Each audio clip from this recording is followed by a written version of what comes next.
Welcome back to the Cayenne build. Today we're doing an upgrade I am super excited about. Let me walk you through it.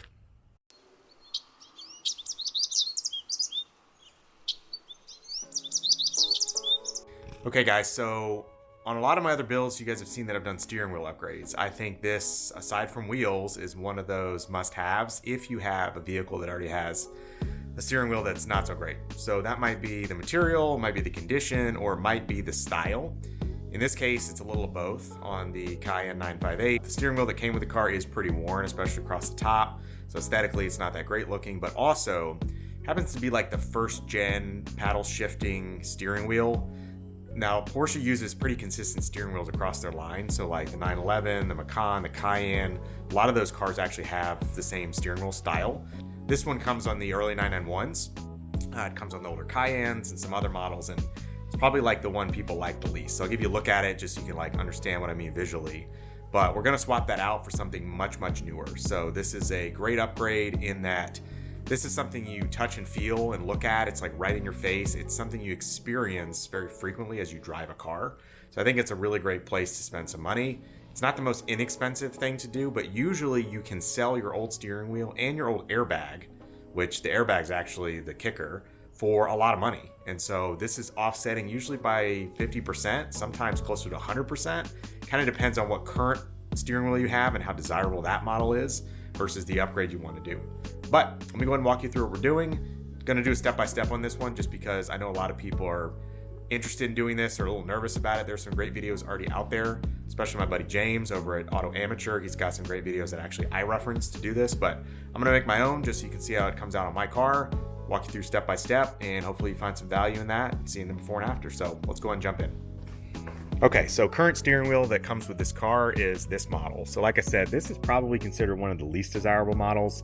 People really hate these like bulky, really big, clunky paddles to change gears. You can bring this down and over for a manual driving experience, which, this is not a 911, so it's not like you need PDK paddles, right, per se. I mean, that's a little unnecessary if you're being honest, but you do certainly use this kind of thing, like if you're in the mountains. So we live near the North Georgia, North Carolina mountains, and when you're driving there, it is kind of nice to put it in manual, be able to downshift the car, either to, have a little bit sporty driving experience, or if you're going down like steep inclines and stuff a lot, instead of like chewing up your brakes, you can get down in lower gear, let the engine do some of the work. So certainly necessary, even on an SUV, a sport SUV. But yeah, this model, not loving the aesthetics, the paddle shifter, it just looks old. And like I said, this one also happens to be in pretty bad shape. So the top's really worn. It's just normal wear and tear, but not looking that great. So this is going to be a really easy way to like upgrade this cabin, which really ages well by itself. Like all the other elements of this cabin being, as old as it is, I think age very gracefully. That's one of the beautiful parts about Porsche and their design. So we're going to upgrade that. The first thing you need to do anytime you upgrade any steering wheel is disconnect the battery.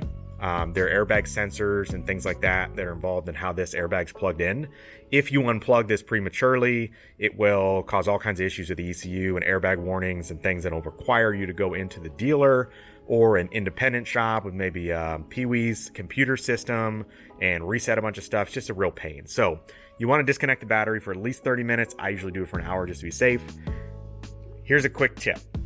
The battery for this car is in the most ridiculous place I can possibly think of. So instead of being in the engine bay, under the hood, like most cars, after I did a little bit of, I went up there and looked, and the only thing I found was jumper locations.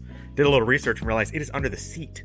Now, what possessed Porsche to put something that can require changing more than a lot of other things on the car? I mean, aside from the tires and the oil, the battery is certainly something that's probably going to be changed at some point.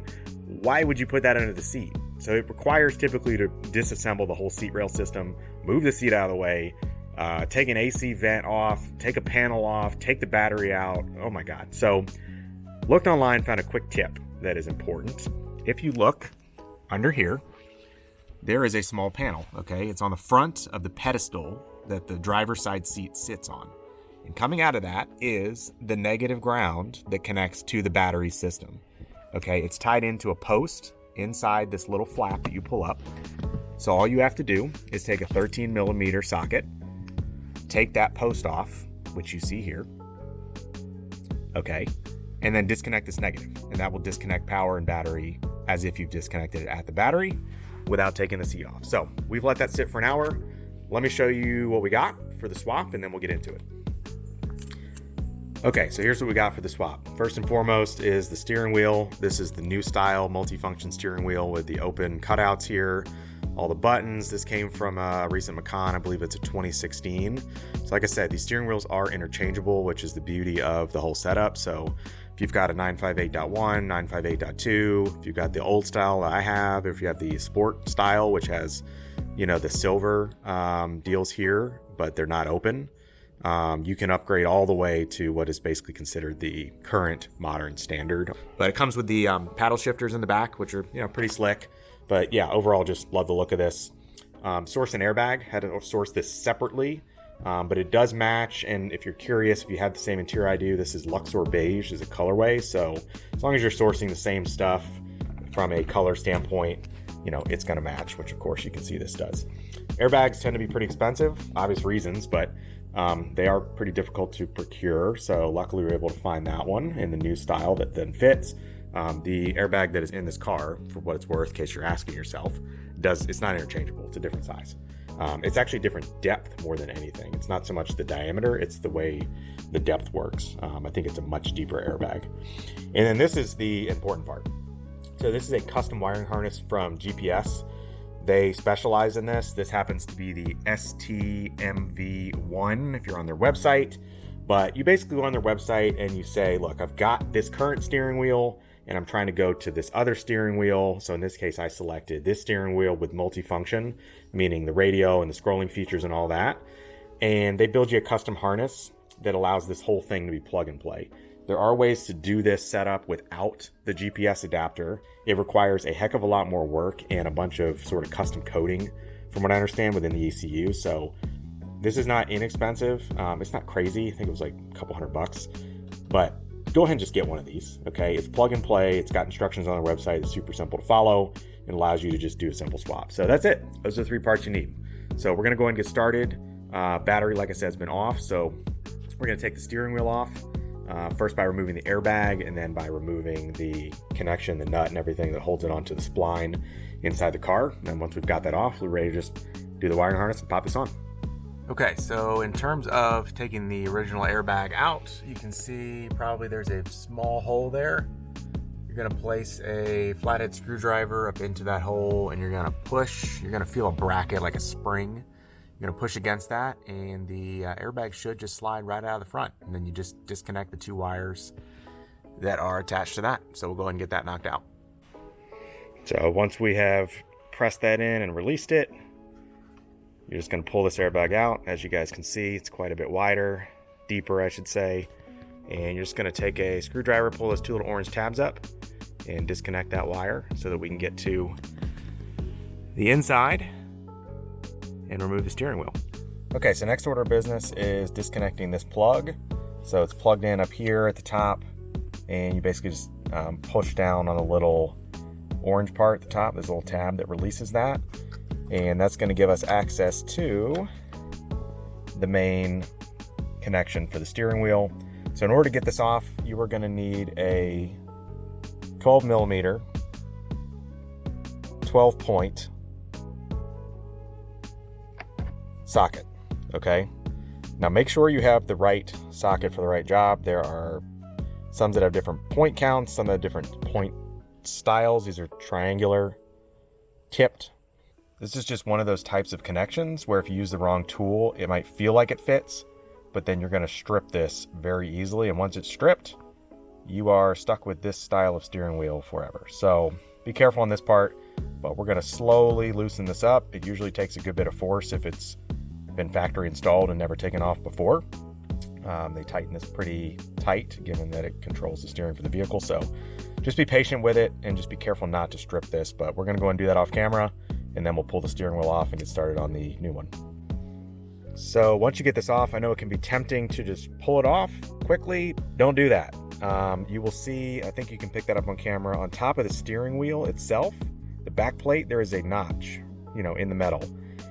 What I always do as a best practice is I mark the spline that this goes over that connects to the steering, so that those two marks are lined up. So you can see I put a little Sharpie mark, that black mark where that notch is.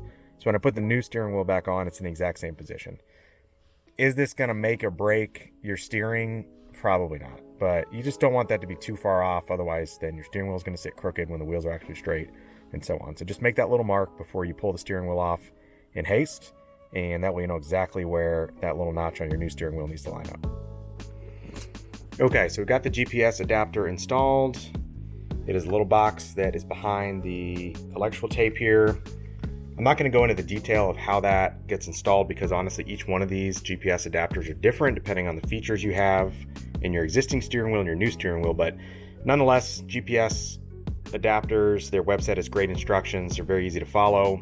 But basically, all of them work similarly in that you take off the airbag bracket, get all these wires opened up so that you can add pins and things like that. You basically are just wanting to tap into and reroute so that the signal that typically comes from the rest of the car through this main connector that then goes down a wire to this little processor which controls all these. You're basically just putting something in line to bypass that. So you're taking the wire that typically goes from the car through the steering wheel and into this computer, and instead it goes into the adapter box first, and then the adapter does its thing and sends this back out to that factory plug down here for the control. So it's basically just porting over and doing its thing, and that's where the magic is. So again, instructions are pretty straightforward. It does involve a little bit of wiring expertise. You have to insert some wires into some open pin slots and put like a pin lock back in place, but it's pretty simple stuff. So you end up with the same connectors here, the airbag connectors to the back for a new airbag. So we're now ready to put this back on, put the airbag in, put the airbag back in, basically everything in reverse. So I'm going to go and do all that off camera, tighten everything down. You're going to use the existing bolt from the steering wheel that you took off, and yeah, then I'll show you the finished product. Okay, so we've got the new steering wheel in. That's all she wrote. Major improvement. Should be obvious from the video, but I love the steering wheel so much. I think that it is such an important part of what makes the modern Porsches, the 911s, Cayennes, and Macans look so stylish and new, with these cutouts and openings in the wheel. I have fired this up, so we've reconnected the battery negative, turned the car on, checked all the multifunction, volume and scrolling through the onboard computer and all that. It works like a charm. So can't say enough about the GPS adapter. Makes it way easier.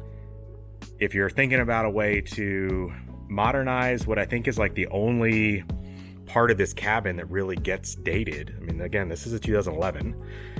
Can't really speak highly enough of how much of a difference, especially in person, this steering wheel makes. I mean, it just gives you much newer look with, a cabin that really does age quite well otherwise. So hope you enjoyed the video. Hope you guys found it helpful in terms of step-by-step. Like I said, other great videos out there. Please be sure to check those out. I certainly benefited from watching those. But thanks for watching this episode. Please subscribe to the channel if you haven't already. Lots of other good build content for different cars, Land Rover, Range Rover, Porsche, BMW, all on that channel. So thanks for tuning in, and see you on the next one.